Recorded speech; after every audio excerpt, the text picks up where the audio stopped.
I'm Vin. I'm Sori. That's. Hey, you have him on? Did you kick him off? Yep. I didn't even go over there.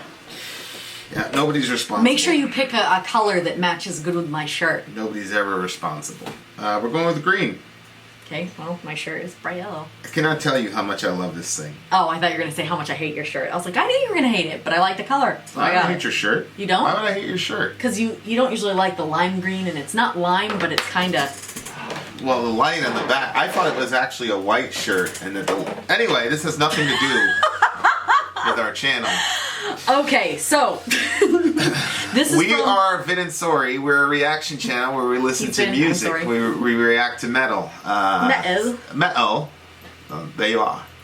Go ahead. So this is basically on Patreon. People split up into groups to get songs reacted to. Called Alliances. And so this is from A99. They actually have some pretty cool shirts. Anarchy 99, I feel like they have the best name. Yeah. And I also feel like, where's their intro video? It's right here. They also have a pretty badass intro video. They do. They also have, not gonna lie. They also have their own shirts. Actually, here's the intro video right now.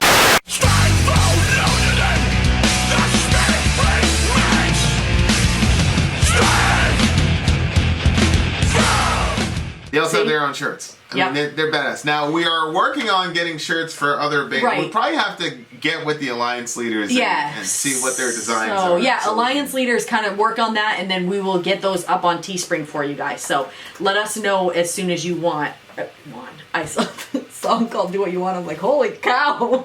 Okay. Anyway, this is LA Dispute.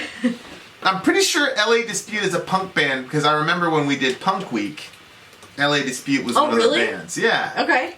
Cool. So I'm pretty sure they're punk. Speaking of punk.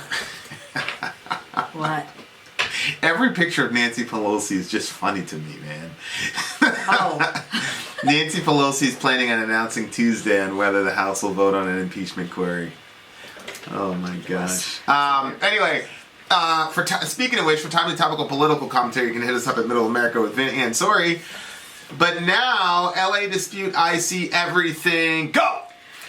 Go.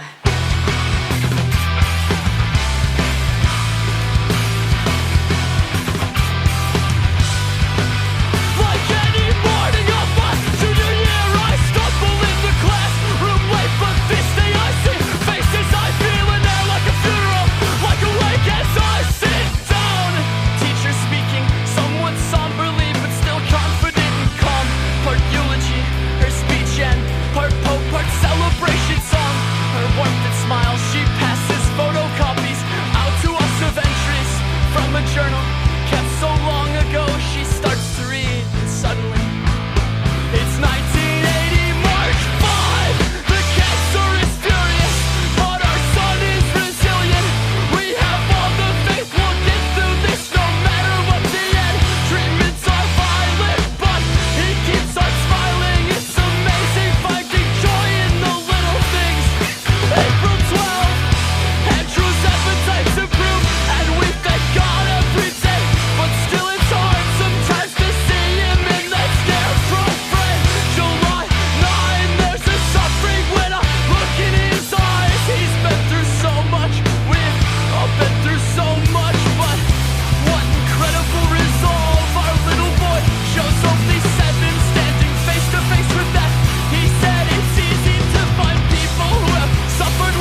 Oh God. Oh. Oh God. Oh.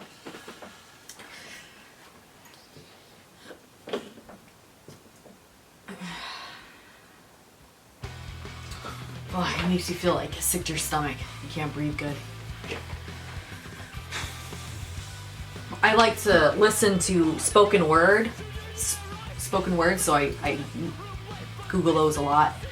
And there's a spoken word that I've listened to twice now. It's kind of a longer one, but I'll put the link in the description if I remember.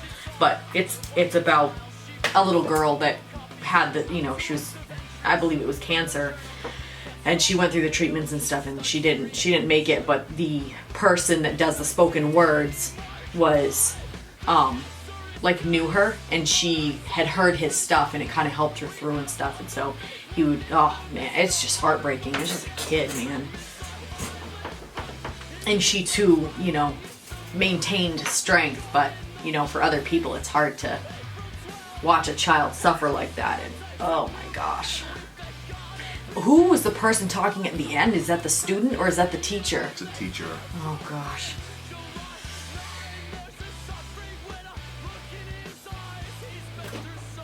Oh God, that's so heartbreaking. Oh my gosh. I was watching.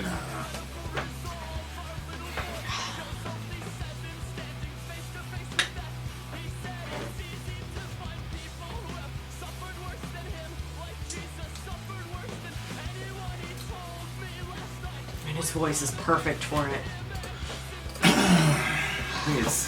Remember Siskel and Ebert? No, what's that? You ever heard 2 thumbs down or 2 thumbs up? Mm-mm.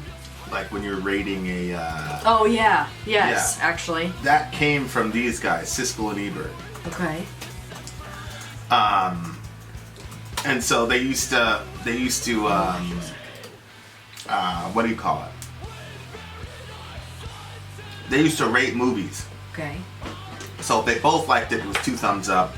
Yeah. It'd be thumb up, thumb down. If they hated the movie, it'd be 2 thumbs down. So anyway, that's Siskel and Ebert. So Siskel died I think 10, 15 years ago.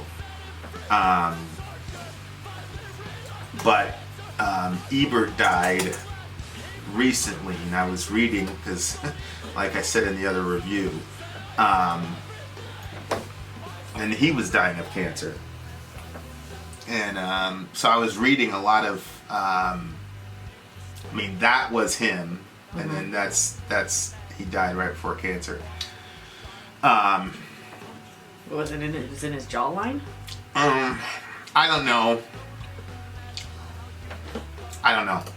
But anyway, I was Googling the last words that people say. Yeah.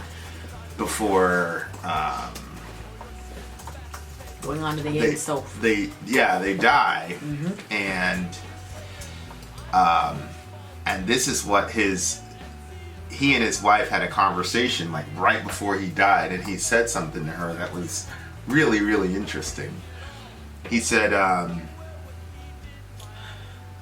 one thing people might be surprised about Roger said that he didn't know if he could believe in God. He had his doubts, but toward the end, something really interesting happened. That week before Roger passed away, I would see him and he would talk about having visited this other place. I thought he was hallucinating. I thought they were giving him too much medication, but the day before he passed away, he wrote me a note. This is all an elaborate hoax. I asked him, what's a hoax?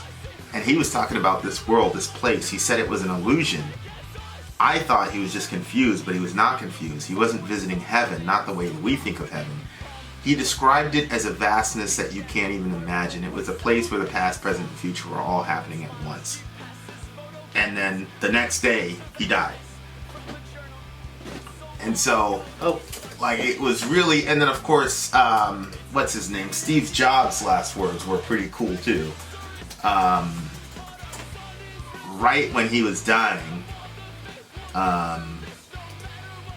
apparently, well, I'm on Snopes now, so now I want to check.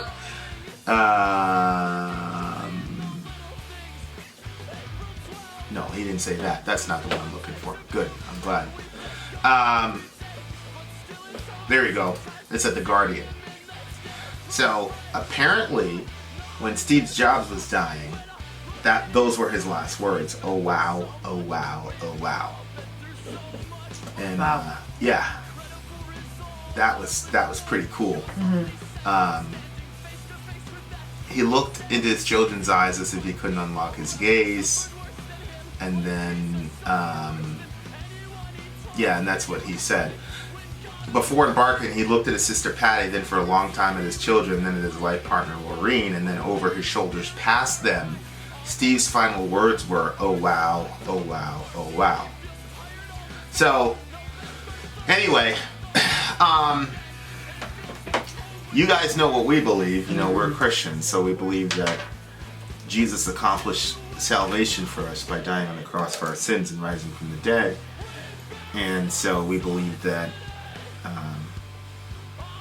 and especially us, we believe that most of us are going to be reunited with God. So it's really, really, really interesting. On the one hand, I didn't feel bad for the kid. I felt bad for the parent. You know, because once you have a kid, it's in you every single day. Like right now, Dorian's going to get some milk, and it's literally, you know, a 10-minute walk to and from. But until he shows up again, Yep. there's a big part of me that's Yep. Me too. you know, and so it's just the worst thing in the world, cancer, because it's such a cruel sickness. Because there's so many times when things look good. You know, like I talked to, you know, I lost one close friend to cancer. His name was Jim, and Dorian had just been born. And I didn't show up to church for like 3 or 4 weeks because I was like completely, you know, it was October and people were sniffling and all that. And so touching. I did, yeah, especially with mixed babies, forget it. He had all this hair and all this, and so, but so Jim had relapsed. He had gotten over cancer, he beat it, he went to remission, but then he had relapsed. And then so anyway, so after 3 weeks I come to church and there was Jim and he saw Dorian and he just like lit up and he jumped a little bit, and Jim was like, you know, 4'9". Oh my word. Very, very small guy, and he like jumped. His wife was taller than him. And she was small. Right. And he kind of jumped in the air, you know, and the next week he was dead. Chemo killed him. Jeez. Yeah, he was gone. By less than 7 days later, I talked to him on the phone, and everybody's like, "Oh, visit Jim." I couldn't do it. But I said, "I'll see you later, Jim." He said, "Yeah." And that was that. So cancer is brutal, man. And the chemo, you know, they mentioned it, the violence of the medicine. The chemo itself is violent. But when the kid said, "I see everything," it made me think of Ebert and Jobs, you know. Yeah. And of course, you know, I've read a bunch of like things that Christians say when they're dying, and it's pretty awesome, you know. Like Moody was talking about it, like really, really cool stuff. And I had a friend whose mom, his grandmother was dying upstairs. SM, and his wife is GM, and they got 2 boys. Oh yeah. Yeah. And so you know how their house was so they had the grandmother, and she was like the grand matriarch of the family. It was going to be a pretty terrible time when she left, but she would see people in the room, but they were like, you know, not there. Like benevolent people, good people want to take her to, you know, whatever. Yeah. So there's so many. That's one of the. It's kind of like a strange hobby that I have. I don't know if it's a hobby or whatever, but yeah, from like, you know, when the house is real quiet and stuff, I'll look at stuff like that and see what people say when they're, you know. So it's just very, very interesting, you know. And it doesn't really matter what people's belief or non-belief system is. I mean, Jobs was not a very religious guy, and neither was. I mean, his wife said it. He wasn't very religious either. Right. But you know. So there you go. So I mean, I fully and firmly believe that this is not the end, and it's not just wishful thinking, but it's a you know, that is like one of my top 3 issues that I have with God. You know, not so. And again, it's not so much for the kid, because I believe the kid is he's good now. He's very good and in a much better place, and wouldn't trade it if he could go back. Yeah. But man, for the parents. I don't know how I do not know how I would be able to live. Yeah. Yeah. I really don't. I don't know if it happened to one of them. And I know I got other kids, but I don't know. I know. I feel like that my heart like would stop and it wouldn't start back up again.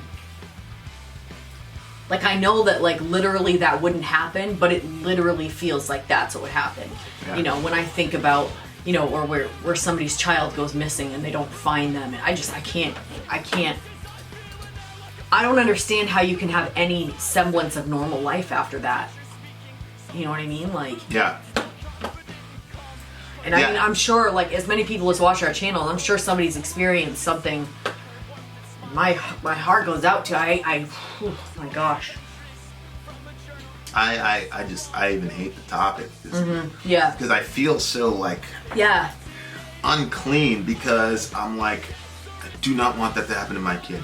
There's so many things where I'm like, there's so many things when I look at people's pain and I'm like, I would take that pain on myself if I could, but not this one. I know. This one, you know, it's that whole dilemma of like, you know, there's a kid in the train, and then if you save your kid, then everybody on the train dies, or if you save everybody on the train and your kid dies, and people call that a dilemma. That's not a dilemma for me. Like, the whole world, I don't care if the whole world was on the train, I would save my kid. And I know that makes me a horrible, selfish person, but I wouldn't even think twice. And I would feel very bad for all those people. Yeah. But I wouldn't think twice about it. So but what's crazy? Yeah.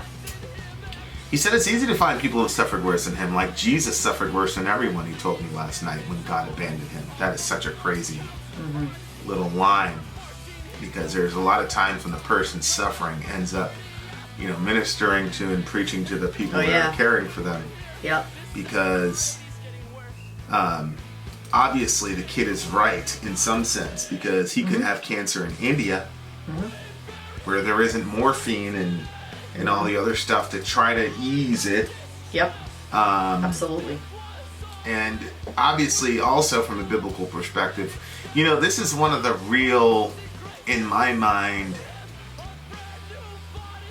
kind of advantages of the Christian story over against everybody else's story. Namely, that God himself became one of us, so that he, for the express purpose of partaking in suffering. Yep. You know, I think that is one of the major advantages of being a Christian, and I find a lot of utility in that concept of suffering God. You know, who takes part in who has taken part in the worst of what we have to offer. And a lot of people don't realize exactly what we're saying happened on the cross. Not only the physical suffering, but also whatever it means to bear sin and bear the wrath of God. You know, Isaiah 53 says, it pleased the Lord to crush him. Yep. He has put him to grief. When he makes his soul an offering for guilt, he shall, you know, so just God as the head of all the sufferers of the world, who suffered worse than anybody else, if what we say is true happened, and we believe that it's true. And so to be able to hold on to that, which everybody knows how much I love Islam, but you're not able to say that in Islam. You're not able to say that God knows what it's like. You're not able to say that in Hinduism or Buddhism or any other ism in the world. And so from that perspective, I see a real unique utility there. Now there are a lot of ramifications for that idea, but I think it's a very, very good idea. And if you can wrap your mind around it, it carries with it a ton of utility. I thought that line was pretty crazy myself because, can you scroll back to it, please? Yeah, okay, so he said, like Jesus suffered more than anyone, he told me last night, when God abandoned him. And most people look at the suffering of Jesus as just being the physical part, being crucified. Right. And most people don't really take into account that the real difficulty in the cross was that closeness that the Father and Son had was not like that. The relationship changed because now he was experiencing the wrath of God for all the sin that he was being punished for, even though he had committed no sin. And so it's like this kid understood that being abandoned by God or having God not close to you in the midst of suffering is the very worst kind of suffering possible. And then he said, Jesus suffered more than I did, which means he didn't feel abandoned by God in his situation. Right. And it's just like, for a 7-year-old to have those kinds of thoughts, I think that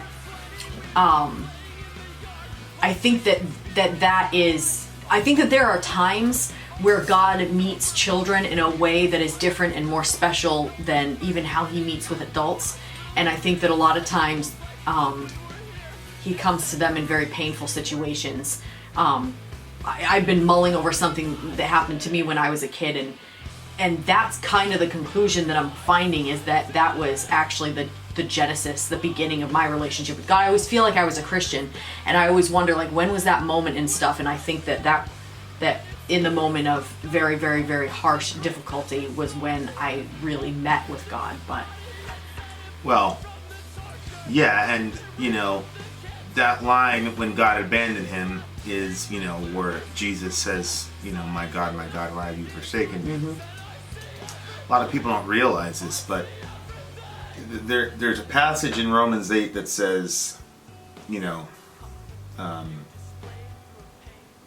he who spared not his own son, but gave him up for us all, how will he not also along with him graciously give us all things? Mm-hmm.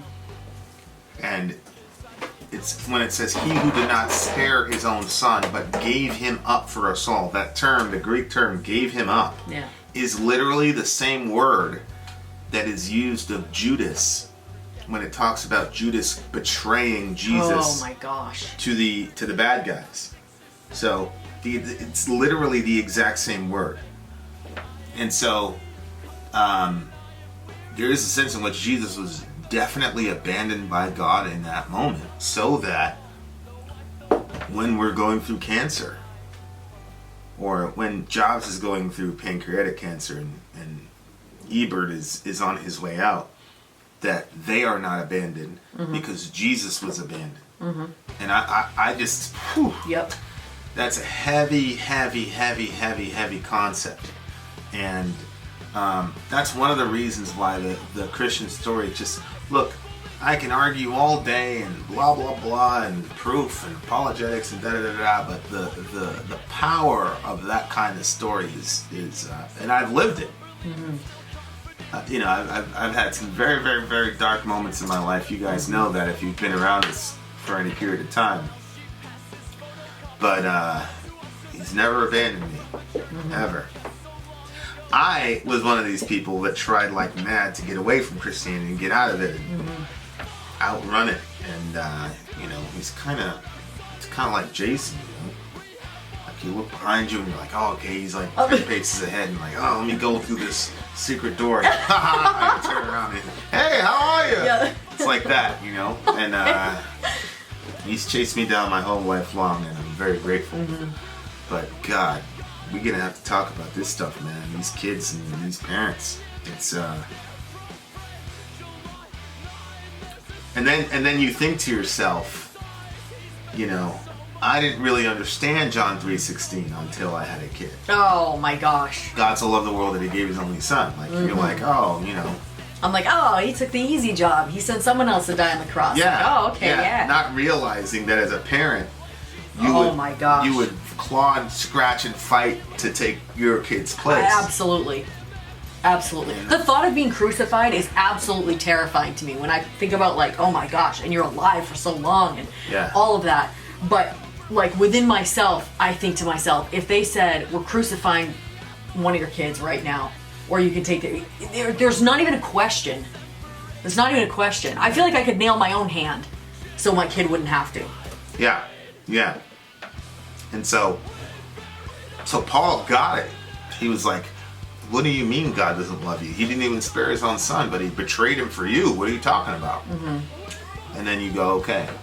You know, like, so much of my relationship with God changed once I had a son, and then it made me just go, and I don't even care. And people go, oh, he rose from the dead. So? Mm-hmm. I believe fully, look, I believe more in the resurrection than I believe that you're sitting next to me. But I still wouldn't let my kid die in that train. And I definitely wouldn't let him get crucified. Now, I love all of you in the village. Some of you way more than others, but there's nobody in the village that I love like that. Mm-hmm. And so, just all the themes that go with that phrase, God so loved the world that he gave his only son. And we've got 5 kids and counting. Mm-hmm. I wouldn't give a single one of them up for anything. Did you almost say 6? Yeah. Maybe we have another one coming soon, I hope. I wouldn't give any of them up for any of you. I know. Not to mention my only. It's just an amazing, amazing thing. But at the same time, it's. I have a major problem with God taking kids from their parents, man, in such a brutal way. I have a serious problem with that, and that's a shoelace that's not going to get tied on this side of eternity. No. And I know that a lot of good has come from it, but you know. Oh gosh. I couldn't bear it, Lord. But I thought this song was really, really well done. For sure. I mean, the guy's voice was just absolutely perfect. And you know what? I really liked when he said, scroll up to the top, when he explains coming into school. I'm like, I have no clue what's going on. Did somebody die? Was there like somebody that died within their class? But then when he said the journal kept so long, she starts to read and suddenly it's 1980. Like, I thought that was like, it's so basic sounding, but it was actually very, very beautiful because the way that he worded it was like everybody got sucked into this story. Like the way that she wrote it and everything, like everybody went back there and everybody traveled with her through that. But. Yeah, and you know, the kids' appetite's improved. We thank God every day, you know. And then at the end of the song, they say, "My eyes are closed," which is a contrast to the boy who sees everything. Mm-hmm. And I'm assuming when he says, "I see everything," it means it encompasses. He sees faith. He sees God. He sees where he's going when he dies. He sees God's purposes for it. He sees it all. He finally gets the big picture, which was a lot of the reason for life on this earth. Yeah. But at this point in the journal entry, January 19th at least, at this point in this mother's life, and January 19th means it's now 1981. At that point, she's like, "Nah, I don't see the purpose here. I don't see God in anything. I don't see anything." And it's like, it's a real challenge because it's like, you can thank God when the kid's doing well, but can you thank God when he takes the closest thing in the world from you? And, you know, and if it's true that God gave his everything for us, and that's the thing, is like, we love this, "Oh, thank you so much for giving us your son." I'm talking about Christians now, but when he takes our son, all of a sudden now we don't love him as much, you know. You know, Jesus said the spirit is willing, the flesh is weak. I readily admit that I'm hypocritical in that way, because we love the beauty of God's sacrifice for us, and you know, we don't love the fact that if there is a God and if all this stuff is true, then the child that was taken from you was a gift that you didn't earn. I know. And so you can say, you took a child from me when he was 7, or you can say, you gave me 7 years of this joy. Yes, I understand that, but it's still, I mean, if we can't go without being angry that someone took our place at Walmart, which isn't, you know what I mean? Like, how much more your kid? Space. Yeah. Oh no, that's why I say, like, I'm ready. I will readily admit my own hypocrisy here, because I get it. I believe that John 3:16 is beautiful. I just don't want. Oh, I feel so sick to my stomach. I don't want any parts of it. I can't. As far as that in my own life. So anyway, really good song, extremely challenging. The songs that we've had to go over this, I'm done with today. I know. I'm absolutely done with today. But really, really good song. A lot of real challenges to think through. Ooh, what do you give it? This is an 11 for me. I would agree. It was one of those. Is it going to be a silent count? But I feel like give it the highest. It's just he did such a great job. It's such a hard topic, but I really think that he did the story justice by the way that he sang it and the gravity that he gave to it. Like, I really feel like it, you know, it honored her in a sense, you know. Mm-hmm. You know. Anyway. Yeah. Good song. So sad. Shout out to everybody who's ever lost somebody due to that terrible disease, and Yep. No more death, mourning, or pain in the new world, man. Ugh. So, anyway. Yeah. Then out. Sorry, out. Gone. And we thank God every